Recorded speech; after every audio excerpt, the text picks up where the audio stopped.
Bonjour à tous, bonjour Sylvain. Bonjour. On se retrouve aujourd'hui pour vous présenter un jeu familial. Il s'agit de Spy Club, un jeu de Jason Day Kingsley et Randy Yacht. C'est ça, donc Spy Club, c'est un jeu dans lequel chaque joueur va incarner un jeune détective qui mène l'enquête dans le quartier. Il s'agit d'un jeu coopératif dans lequel on va devoir tenter de résoudre des énigmes, trouver des indices, afin de démasquer le coupable. Mais attention, c'est un jeu d'enquête, mais c'est pas un jeu spécifiquement narratif. Il y a une part de narratif dedans, mais c'est surtout un jeu coopératif dans lequel il va falloir s'accorder, essayer d'être le plus efficace, le plus organisé possible pour réussir à résoudre les différents éléments de l'enquête. On va revenir dessus dans la suite de la vidéo. C'est ça. L'originalité du jeu, c'est que vous pouvez soit jouer une partie, qui va durer entre 20 et 30 minutes, soit vous pouvez vous lancer dans une série de parties, il y en aura 5 au total, ce qui constitue une campagne. Cette vidéo est réalisée en partenariat avec l'éditeur du jeu, on les remercie pour leur confiance. C'est donc une vidéo dans laquelle on va vous expliquer le fonctionnement du jeu, on va essayer de vous en donner la meilleure idée possible. Ça n'est pas une vidéo dans laquelle on vous fait un compte rendu de partie, on vous donne notre avis personnel. C'est pas la même démarche. C'est ça. Donc comme d'habitude, la vidéo va être découpée en 3 parties. Dans un premier temps, on va vous expliquer le principe du jeu. Dans un deuxième temps, on va revenir sur un petit aperçu de la partie, un petit aperçu de la campagne. On ne vous mettra pas une partie complète parce que c'est compliqué sur un jeu qui se déroule en 5 parties. C'est ça, il ne faudrait pas trop vous spoiler non plus la campagne. Et enfin, dans un troisième temps, on fera un petit débrief de la partie qu'on a jouée pour vous expliquer un peu plus en détail les détails justement d'une campagne.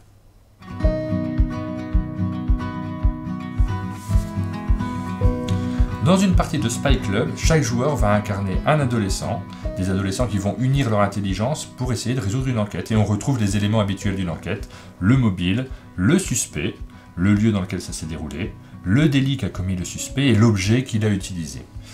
Pour résoudre cette enquête, il va falloir réunir des cartes. On a des cartes de couleurs. À chaque fois, il va falloir réunir 5 cartes d'une couleur pour résoudre cet aspect de l'enquête. C'est ça, donc on va revenir un petit peu sur le matériel du jeu. Une fois que la mise en place est effectuée, vous avez dans un premier temps le plateau central, sur lequel on va donc pouvoir réunir les fameux indices. Tu parlais tout à l'heure des cartes jaunes, par exemple. Si on arrive à mettre 5 cartes jaunes, on a réussi l'aspect jaune. Pour remplir une partie, il faut réussir les 5 couleurs.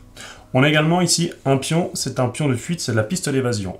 Parfois, quand on va retourner certaines cartes, le personnage, donc le pion, va augmenter sur la piste d'évasion. S'il arrive sur la case évasion, la partie s'arrête. C'est une des conditions. Voilà, c'est une des conditions de fin de partie. Il y en a plusieurs, on reviendra dessus plus en détail un peu plus tard dans l'explication. C'est ça. On a aussi des pions idées. Ouais. Donc c'est une série de pions idées qu'on va pouvoir utiliser, dépenser. On vous explique pourquoi juste après. On a également, toujours sur le plateau central, les cartes déplacement. Donc à la fin d'un tour, on va à chaque fois retourner une carte déplacement. Elle va nous indiquer de combien de cases se déplace le pion suspect. Et donc on y reviendra un petit peu plus tard, mais vous verrez que le pion suspect, c'est pas un ami, il n'est pas là pour nous aider, il va justement nous ralentir un petit peu dans l'enquête. Nous avons un sabot de cartes dans lequel on a les différentes cartes qu'on va tirer. On a certaines cartes qui ont déjà été placées, qu'on pourra récupérer en dépensant des idées. Chaque joueur dispose également d'un plateau individuel sur lequel il va stocker les différents indices qu'il aura piochés, un jeton intuition, et surtout, le petit personnage. Donc on rappelle que c'est un jeu qui se joue en campagne. Donc dans une campagne, on commence par choisir un personnage, on peut lui donner un prénom, et on se lance dans l'aventure. C'est le côté narratif. Et nous avons, ça c'est très important, les 2 paquets campagne. Donc c'est une série de cartes qui vont apporter des modules supplémentaires, qui vont arriver au fur et à mesure de notre campagne. Ça c'est un petit peu secret, il ne faut pas l'ouvrir au début, on le découvre au fur et à mesure de la partie. C'est ça, et en plus de ce matériel-là, on le voit ici, on a encore pas mal de petits matos, mais on voit ici qu'on n'a pas encore tout dépunché, parce que les modules, on n'a pas encore fait tous les modules, et on n'a pas été invité à utiliser tout le matériel. Donc c'est une des surprises aussi du jeu, au fur et à mesure qu'on va avancer, on sera amené à utiliser du nouveau matériel. Venons-en à l'explication du tour de jeu, vous allez voir, il est très simple. Chaque joueur va pouvoir faire d'abord 3 actions minimum, ensuite on mettra à jour le plateau de jeu, et enfin on déplacera le jeton suspect. Revenons sur les actions. Donc pour rappel, les joueurs devront réunir, pour chaque couleur, donc pour chaque aspect, 5 cartes. La première action possible, c'est justement d'envoyer une carte sur le plateau central, commencer à faire une série d'une couleur. Pour ce faire, c'est assez simple, on prend une carte, on l'envoie sur le plateau central. Si jamais cette carte est située juste au-dessus de notre jeton intuition, c'est gratuit. J'avais mon jeton ici, je pourrais envoyer celle-ci gratuitement. C'est une de mes 3 actions du tour. Si jamais la carte que je veux envoyer est située à distance du jeton d'intuition, je vais devoir dépenser une idée par case de distance. Donc par exemple là, toi tu n'as qu'une idée, oui, tu pourrais envoyer celle-là, mais tu ne pourrais pas envoyer celle-ci parce qu'elle te coûterait 2. Et je ne peux pas envoyer les cartes grises, c'est peut-être le moment d'en parler. Ouais. Ce ne sont pas des aspects du jeu qu'il faut résoudre, ce sont des diversions. Elles vont être utiles à d'autres choses, mais on ne les envoie pas sur le plateau central. Justement, on peut avoir besoin de déplacer son jeton intuition, c'est la deuxième action possible. Donc c'est très simple, on choisit un nouvel emplacement, on y dépose sa loupe. Le deuxième avantage quand on fait ça, c'est qu'en plus on va pouvoir gagner des jetons idées. C'est très simple. Là, si je me pose devant une carte bleue, je vais gagner autant de jetons idées que de cartes de cette couleur. Donc là, j'ai 2 cartes bleues. Je reçois immédiatement 2 jetons idées. Dans Spy Club, nous allons devoir résoudre 5 aspects. Il va falloir donc réunir 5 fois 5 couleurs identiques. Et ces couleurs ne sont pas présentes dans le même nombre d'exemplaires dans le paquet. Par exemple, les rouges, nous en avons 14, ça va être difficile à résoudre. Les jaunes, on en a 24. Et justement, c'est le moment de revenir sur les cartes. Nous avons une couleur sur le recto et une autre couleur sur le verso. Parfois c'est la même couleur, mais des fois elles sont différentes. La troisième action possible, c'est de retourner ces cartes. On peut en retourner une à plusieurs sur son jeu. Par exemple, si je décide de retourner cette carte jaune, la jaune, elle est présente 24 fois, de l'autre côté c'est une rouge, on va avoir plus de mal à la trouver, il faut les garder. Donc retourner nos cartes, ça peut être très intéressant durant l'enquête. Dernière action possible, l'action d'explorer va vous permettre de piocher une carte disponible dans le marché en payant le coup. Donc les coups, on le voit ici, ça peut être 0, 1, 1 ou 2. Et donc on paye à chaque fois avec les jetons idées. Donc comment ça marche? Si je décide de prendre celle à 2, je vais défausser une de mes cartes, je la remplace par la nouvelle carte, et je paye 2. Autre possibilité, par exemple, on voit que toi, Martin, vu que tu avais avant fait une action pour envoyer une carte, tu avais une place disponible, tu pouvais tout à fait mettre la nouvelle carte à la place. Et ça évite d'en défausser, parce qu'encore une fois, les cartes sont limitées, donc il ne faut pas trop en perdre. C'est ça. À chaque tour, un joueur peut réaliser 3 actions parmi les 4 qu'on vous a expliquées. Mais en plus, on a la possibilité de faire des actions bonus. On va pouvoir échanger des informations. Là, on ne peut pas le faire, parce que notre jeton intuition n'est pas disposé sur une carte de la même couleur. Si jamais tu avais été sur une carte bleue, hop, je triche, voilà, je suis sur une carte bleue. Là, on aurait pu échanger des informations, on peut échanger 2 types d'informations. C'est ça, soit on échange des jetons idées, donc par exemple, moi j'en ai un peu plus que toi, je pense que tu vas en avoir besoin, tiens, je t'en donne un petit paquet. Merci. Soit on peut échanger des cartes. Tiens, cette carte violette m'intéresse, à la place, je te donne cette carte jaune. Dans un tour de jeu, on va pouvoir réaliser plusieurs actions, envoyer des cartes au milieu pour résoudre un aspect de l'enquête, on va pouvoir récupérer des cartes du marché. Quand on a fini ces 3 actions, la phase suivante consiste à compléter le plateau de jeu. Donc on va commencer par récupérer des cartes pour remplir son plateau individuel. Donc je récupère la carte la plus à droite. Ensuite, on va réapprovisionner le marché. Donc on décale les cartes et on en repose de nouvelles là où il en manque. Et ensuite, on passe à la 3e phase du jeu. 3e phase d'un tour de jeu, on retourne une carte déplacement. On commence par regarder si le pion suspect avance. Donc on voit là que c'est le cas. On rappelle que s'il arrive sur la dernière case, la case évasion, la partie s'arrête. Deuxième chose, on va regarder le suspect. Il est relié ici au numéro 3. On va donc faire avancer le pion suspect de 3 cartes. 1, 2, 3. La carte sur laquelle le pion s'arrête, c'est un malus que l'on va subir. Par exemple, si je m'arrête sur une carte rouge, tous les joueurs retournent toutes leurs cartes en même temps. Donc évidemment, si on avait anticipé une stratégie, ça change pas mal de choses. Sur la carte violette, on va perdre 3 idées, donc on en enlève 3 de la réserve centrale. Attention, s'il n'y a plus d'idées à un moment où on en a besoin, c'est aussi un déclenchement de fin de partie. C'est ça. 3e malus, avancer le marqueur de fuite d'une case. Si le suspect s'arrête sur une carte bleue, on va devoir supprimer 2 cartes du marché, les plus à droite. Attention, s'il n'y a plus de cartes dans le sabot, c'est aussi un déclenchement de fin de partie. C'est ça. Et enfin, le dernier malus, le malus jaune, retirer autant d'idées que d'aspects résolus. Donc là, en début de partie, tout va bien, on n'a encore résolu aucun aspect. Mais quand on arrive au milieu de partie, qu'on a déjà résolu 3 ou 4 aspects, les jetons idées commencent à vite s'égrener, ça peut faire mal. Tu parlais tout à l'heure des cartes grises. Une première utilité de la carte grise, c'est que si le pion suspect tombe dessus, eh bien, il se passe rien, on échappe au malus.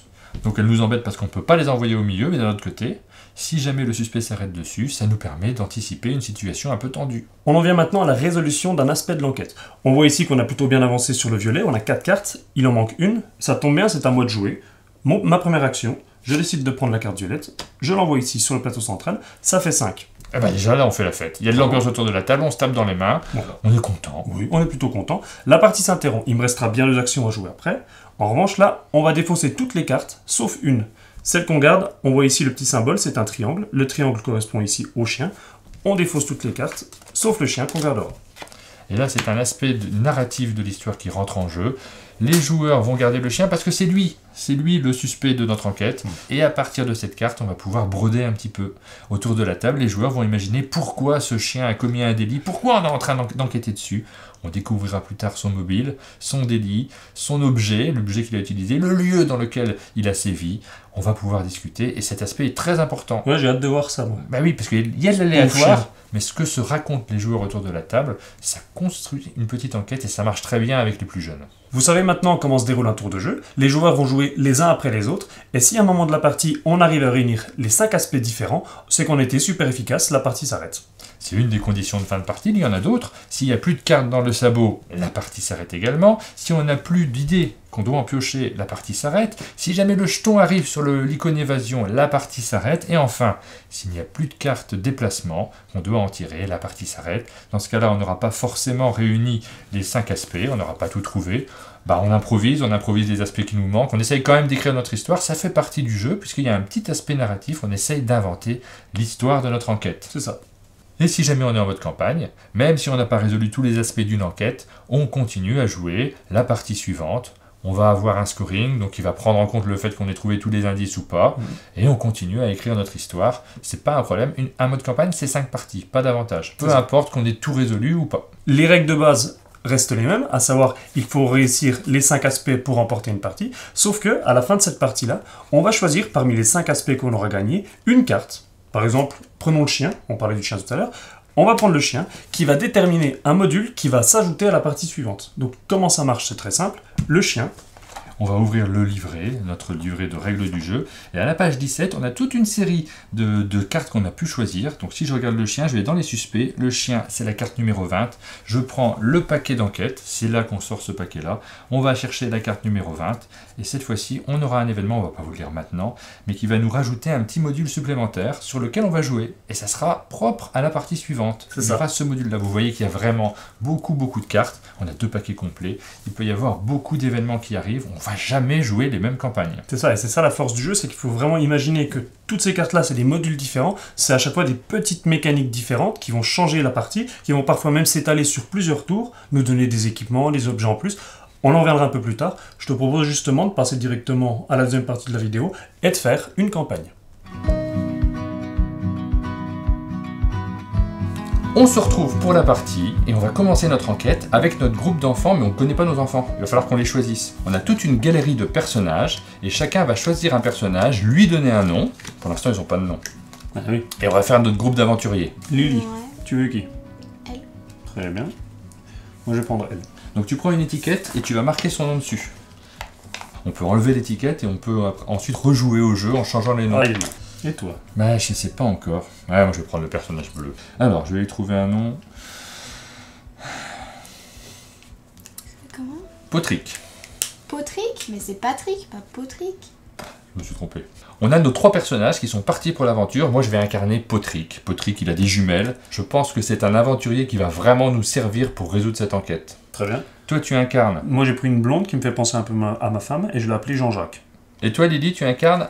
Alice, Alice. c'est le cerveau du groupe. C'est le cerveau du groupe. Elle a une loupe dans la main. C'est le cerveau du groupe parce qu'elle a une loupe dans la main. Non, Et une vraiment ça. sacoche. T'as décidé que c'était le cerveau du groupe? Ouais, parce que moi je suis plus intelligente que vous quand même. Hein. Ok, très bien. On va commencer la partie, mais comme il s'agit d'une campagne, on va prendre le premier paquet de cartes. Et dans la règle, il nous est demandé de tirer la carte 3 et 4. La numéro 1, c'est juste la couverture du paquet. La 2, on ne la tire pas. Vous ne devriez pas voir cette carte, ce paquet. Alors la 2, c'est pour nous expliquer qu'il ne fallait pas la tirer. Il faut bien respecter la consigne. C'est très bien fait, hein. C'est bien. Une bonne idée. Chez vous, vous ne tirez pas la carte 2, vous n'avez aucune raison de la tirer. Et donc on a la carte 3 et la carte 4. La carte 3 nous indique que cette carte est bloquée, on la laisse de côté, jusqu'à ce qu'on ait résolu le premier aspect de la campagne. Une fois qu'on aura eu 5 cartes de même couleur, on pourra regarder ce qui se passe derrière. Et la carte 4, elle est bloquée. Mettez cette carte de côté jusqu'à la fin de l'enquête. À la fin de l'enquête, on pourra découvrir quelque chose, il va se passer des choses. Je suis premier joueur, on regarde un petit peu, est-ce qu'on partirait pas sur le bleu? Pourquoi? Parce que toi, t'as 2 J'ai cartes. trouvé le délit, j'en ai 2, Moi, j'en ai une. je vais me lancer là-dedans, après tu vas le faire. Ce qui est bien aussi, c'est de faire le violet, je vois qu'on a 3 violets. Le problème du violet, c'est que c'est des cartes qui nous déclenchent retirer les idées, c'est pas super de les garder devant soi. Donc, je vais commencer par confirmer que Canaille était dans l'enquête, et je vais le mettre là. Bien joué. J'ai encore 2 actions. Action suivante, je vais enquêter tout simplement, je vais retourner une carte. Ouais. Je vais regarder ce que c'est. Ah, c'est du rouge. Et Je retiendrai, j'ai du bleu, du rouge de l'autre côté. Bah, je vais retourner celle-là, ça va me Mhm. permettre de nous avancer un petit peu. Ah, tu retiendras, c'est du bleu ou du bleu? C'est du bleu ou du bleu. Il te reste une action. Je vais déplacer, Écoute, ça me donne une idée. ça me donne une idée. J'ai fini mon tour. Ensuite, je complète ma zone de jeu, donc je prends cette carte-là qui vient ici. On complète la piste des indices. On déplace le suspect. On retourne une carte déplacement. Notre suspect va avancer de 2 cases. 1, 2, il arrive sur du bleu. On va déclencher l'événement bleu, défausser les 2 indices potentiels les plus à droite et reconstituer la piste. Nous allons défausser ces 2 indices-là. Attention, si on n'a plus de cartes, c'est encore une condition de fin de partie. Donc on est en train de gaspiller nos cartes. Et c'est à toi de jouer, Lily. Moi, j'ai fini mon tour. Et ben moi, comme tu as mis une carte violette ici, je vais essayer de déplacer mon marqueur Voilà. sur la carte violette pour en mettre une aussi. J'ai Ok. le droit de la déplacer comme ça? Oui, tout à fait. Donc tu tires une idée parce que tu as une carte violette. Tu as une deuxième idée, ça pourrait te servir plus tard dans la partie. Ensuite, je te laisse faire. Qu'est-ce que tu fais? Bah, je la mets là. Bah oui, on avance sur notre enquête. Bien joué, ça fait déjà 2 actions. Il te reste une dernière action. Ben là, je vais enquêter. Donc, je retourne la parc. Ah, Une bleue. c'est bleu. On est pas mal en bleu, hein. Moi, je sais que j'en ai 2. Toi, t'en as une.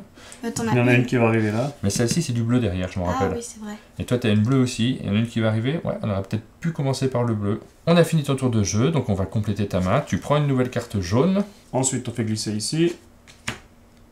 Voilà. On résout notre suspect continue à se sauver. Et donc, il avance de 3 cases.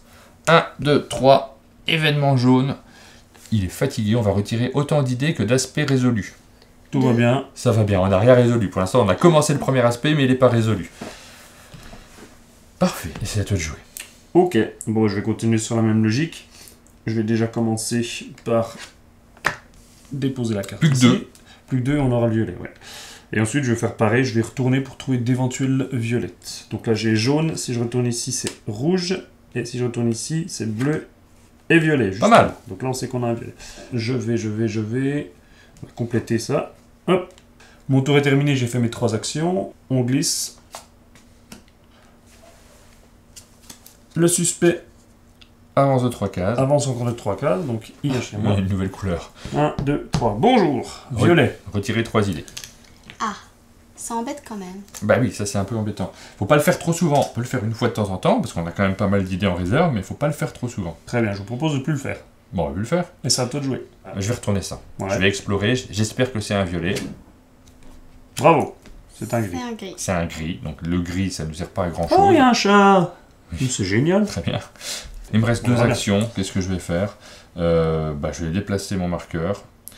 Je vais le mettre là pour prendre une idée. Ça peut servir éventuellement plus tard. Écoute, je te propose d'échanger mon Ouais. bleu contre ton rouge. Très bien. Comme ça, j'ai 2 rouges. Ça évite d'avoir un bleu que ça tombe dessus. Ça me fait plaisir. On déplace le suspect. Ah, il va se déplacer de 3 cases. 1, Un, 2, deux, 3, rouge. On retourne tous nos indices. Et peut-être que Lily, tu vas découvrir un violet. Retiens où est ton violet. Hein. Ah, c'est Ouais. ce que j'allais faire au tour d'après. Je sais pas quoi faire du coup. Ah, j'ai un violet. Très bien. C'est parfait, non? Parce que moi, j'en aurais un ici. C'est excellemment bien joué. Alors, je vais changer d'intuition Donc tu gagnes un jeton idée, parce que tu n'as qu'une seule carte violette. et je vais la mettre. Ici. Ok, il en manque plus qu'une. Et il y a des chances pour qu'elle soit par là. On commence à avoir plusieurs personnages qui rentrent dans notre histoire. C'est peut-être Canaille qui a commis ce délit. Ou Peut-être c'est voisine. la voisine. Ouais. Peut-être c'est les boueurs. Ou la bibliothécaire. Ou la bibliothécaire. Le bibliothécaire. Ce Ah qui oui. ne m'étonnerait pas non plus. Hein. Donc là, t'as déjà fait 2 actions. Il t'en reste Ouais, une il m'en d'action. reste une. Bon bah j'enquête alors. C'est Ah du oui, bleu. c'est bleu. Bien joué. Très bien. Allez, on va Ça compléter sera ton pour, plateau. la- Tu récupères le vert. Hop. Notre suspect va avancer. Il avance 2. Une case. Il va en bleu. Et en bleu, c'est défausser les 2 indices. C'est la deuxième fois qu'on le fait. Hein. Tac. C'est à moi de jouer. Ouais. Alors, je vous rappelle que cette carte-là, on avait dit que dès qu'on résolvait un aspect, on la retournait. Mhm. On va peut-être résoudre un aspect maintenant. Bah, vas-y. Je vous le cache pas. Première action, je vais enquêter. Oh, c'est du violet. C'est du violet. Faut avoir un tout petit peu de mémoire quand même. Deuxième action, je vais donc changer d'intuition. Je déplace ma loupe, ce qui me fait gagner une idée. Et en troisième, je confirme, donc j'envoie ça. Ce qui fait qu'on a les 5 cartes violettes. On a donc l'aspect qui est résolu.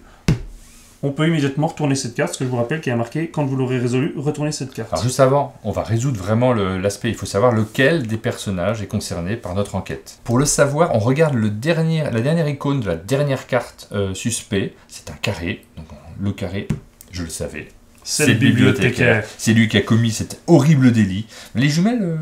J'avais des doutes ouais, quand bah même. oui, mais non, c'est le bibliothécaire. Donc on va garder la carte de côté. Les autres, elles sont défaussées. Cette carte-là reste de côté. À la fin de notre partie, on va avoir toute l'histoire qui va se créer. On sait qu'il s'agit d'un bibliothécaire. On ne sait pas encore ce qu'il a fait. Et maintenant, on résout celle-là. Alors, c'est parti, on y va. Message urgent. Ici, l'agent Kingsley. Bon travail jusqu'ici, mais l'affaire prend un nouveau tournant. Dans le tableau ci-dessous, cherchez l'aspect que vous avez résolu et l'initiale de la solution. Débloquez la carte correspondante dans le paquet campagne. Donc là, on va avoir un tableau. Donc on va ressortir le paquet campagne. Donc c'est la 78. Je cherche la carte 78. Voici la conseillère d'orientation. Trouver le suspect, c'est bien, mais trouver le mobile, c'est encore mieux. Une fois que vous saurez ce qui motive le suspect, vous pourrez anticiper ses déplacements et avoir un coup d'avance sur lui. Retournez cette carte et on débloque le 46. On est dans un jeu où on découvre de nouvelles cartes. C'est l'aspect qui est vraiment amusant de ce jeu. C'est bien parce qu'ils ont fait des petits détails sur les cartes. On voit qu'il y Elles sont a très belles, des étiquettes. Là, il y a... Qu'est-ce que c'est? Des livres. Il y a des chats. On a une nouvelle action qui arrive, un nouvel événement, c'est par rapport au mobile. Si jamais on a résolu le mobile de cette enquête, on pourra regarder la prochaine carte déplacement. Donc ça nous permet de jeter un petit coup d'œil et peut-être d'anticiper davantage ce qu'il va se passer pour éventuellement essayer, si jamais il y a une carte grise qui arrive, de la mettre et éviter d'avoir des actions négatives. Donc ça, on le glisse ici au-dessus et cette action sera disponible à condition qu'on ait résolu le mobile. Ça pourrait nous orienter vers la résolution en priorité des cartes rouges.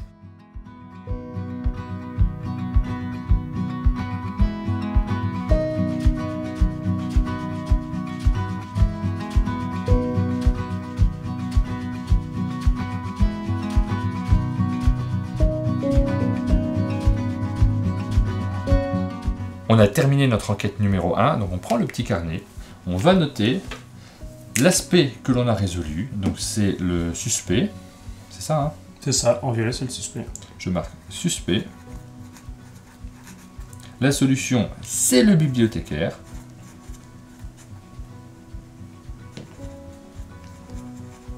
Et le nombre de points qu'on a marqué, c'est pas très élevé. On regarde ça dans le livret de campagne. Comme nous, on avait résolu que 3 aspects auparavant, ça fait pas un grand nombre de points. 9 points. C'est pas mal. C'est combien le maximum? 15, je crois. 9 sur 15. Ça va, on est un peu plus de la moitié quand même. On se retrouve donc pour notre deuxième partie. On a terminé la première partie avec le bibliothécaire. Donc ensuite, on allait chercher dans le manuel du jeu le module correspondant. On a donc des nouveaux livres, c'est un nouveau module qui apparaît. On va devoir cette fois-ci essayer d'avoir un maximum de livres en fin de partie pour tenter de gagner ou au moins de ne pas perdre de points. On ne va pas vous expliquer ce module. L'intérêt c'est de jouer la partie, mais c'est aussi que vous les découvriez quand vous allez jouer. Donc on ne vous l'explique pas. On va vous mettre quelques images de notre deuxième, troisième, quatrième, cinquième partie. On va vite se retrouver pour le débrief. C'est là qu'on va revenir sur tout ce qu'on a découvert durant cette campagne. Il y a vraiment plein d'histoires que l'on pourra se raconter. On ne va pas les dévoiler davantage. On se lance dans notre partie, puis on se retrouve nous juste après. Donc, tu commences. Je commence, donc j'ai la carte jalousie. Jalousie, ça y est là, hein, ouais. il me semble. Donc tu as déjà un premier livre dessus. Et je crois que Lily, tu as défi, c'est ça? Oui.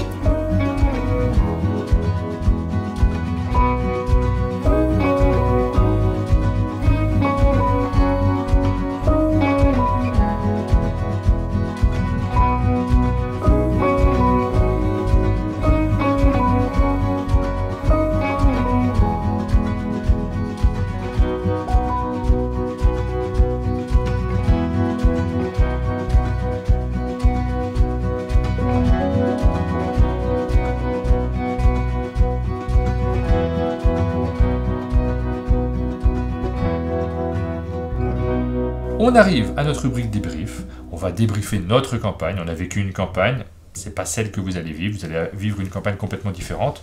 On a eu quelques modules qui se sont rajoutés. Vous ne vivrez pas les mêmes.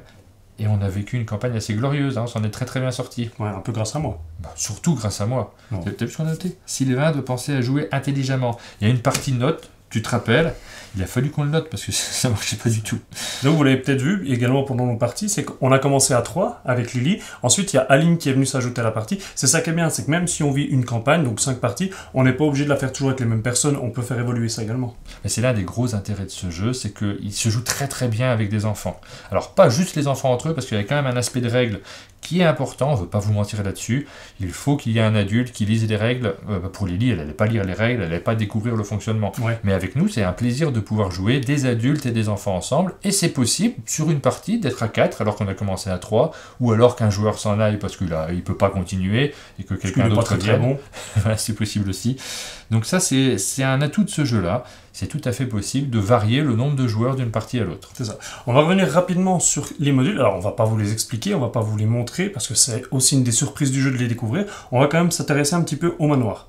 Donc, oui, ça c'est le manoir, on l'a eu à la 3e partie, on a joué avec, et c'est un module qui est expliqué par Origame, c'est pour ça aussi qu'on vous le présente. Dans ce module-là, on avait la possibilité de découvrir un manoir, il fallait l'explorer complètement. C'est ça. Et ça a rajouté une couche de mécanique en plus. À notre tour de jeu, il fallait toujours résoudre les différents aspects, mais on pouvait en plus défausser des cartes, deux cartes d'une même couleur. C'est ça, par exemple là je défaussais 2 cartes jaunes, Oui. je défaussais 2 jetons idées, parce que imaginons que je les avais, hop, et là on découvrait une pièce du manoir. Cette pièce était validée. Et une fois qu'on avait découvert les 5 pièces du manoir, on avait donc une quête supplémentaire à résoudre pendant la partie, donc plus de difficultés sur cette partie-là.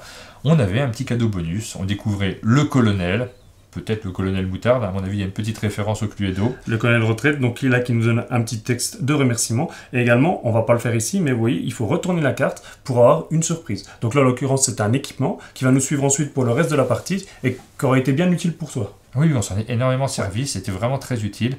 Vous voyez l'aspect mécanique du jeu, puisque finalement c'est un jeu qui est assez mécanique, hein. On échange des cartes, on essaye de résoudre des aspects, on essaye de défausser des cartes pour découvrir des pièces du manoir, mais il y a toujours cet aspect narratif derrière. On vit une aventure, il y a un personnage qui intervient, il a un discours, on vit une aventure vraiment. Regarde, j'en montre pas trop, mais pour vraiment vous donner une idée sur le nombre de modules qu'il y a et les mille et une façons de jouer, à chaque fois des mécaniques différentes, c'est qu'on a eu aussi un module, là je vous explique pas, vous le découvrez vous-même, mais avec une petite carte au trésor. Et donc pendant une partie, on a dû essayer également de rechercher un trésor. On a eu une bibliothèque dans laquelle il fallait chercher des livres, Voilà. On va pas revenir dessus, mais nous, dans nos aventures, on a eu quelques expériences différentes. Les aventures ne sont jamais les mêmes d'une partie à l'autre. C'est ça. Et ce qui offre donc un avantage à ce jeu, c'est que comparativement à certains jeux en campagne, quand généralement on a fini la campagne, on range le jeu au placard, on a terminé, là vous l'aurez compris, sur une campagne, vous allez jouer 5 parties, vous aurez seulement 4 modules qui vont être intégrés, donc vous aurez la possibilité de rejouer encore et encore et de découvrir à chaque fois des modules différents. L'autre aspect narratif sur lequel il est très important de revenir dans ce jeu, c'est l'enquête que l'on a résolue. À la fin du jeu, on prend une carte par partie, donc des cartes différentes pour résoudre une enquête globale à toute la campagne, et on se raconte une histoire. Et ça c'est vraiment important parce que ça crée des souvenirs. Ça peut paraître pour les joueurs qui ne sont pas très imaginatifs ou un peu trop adultes dans leur tête un détail, mais dès qu'on joue avec un enfant, c'est presque l'aspect principal. Le plaisir d'essayer de broder un petit peu sur ce qui s'est passé, ce qu'ils ont imaginé. Eh ben vas-y, raconte-nous l'histoire.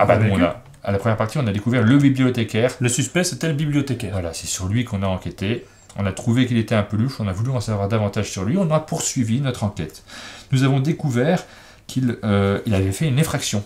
Une effraction, il était rentré dans le fameux manoir. Le fameux manoir. Voilà, et c'est le manoir de Batman. C'est ça. C'est évident. Il a voulu se donner un petit défi et voler le chapeau de Batman. Maintenant, si vous allez dans cette bibliothèque, vous le trouverez avec ses livres et son chapeau de Batman. Il a l'air très malin, très fier de lui. Tu parles du masque. Oui, toi, masque. le chapeau. Même c'est écrit chapeau, je dis pas rien, c'est écrit chapeau. En tout cas, c'est l'histoire que nous nous sommes inventés. Voilà. On arrive à la fin de cette vidéo, on espère vous avoir donné une bonne idée du jeu Spy Club. Vous savez maintenant s'il peut vous convenir, s'il correspond à votre public. De l'autre côté, on remercie encore une fois l'éditeur Origames de nous avoir fait confiance. Comme d'habitude, si cette vidéo vous a plu, n'hésitez pas à mettre un j'aime, des commentaires. Abonnez-vous à la chaîne Un Monde de Jeux pour ne rien louper de notre actualité. Et on vous dit à bientôt.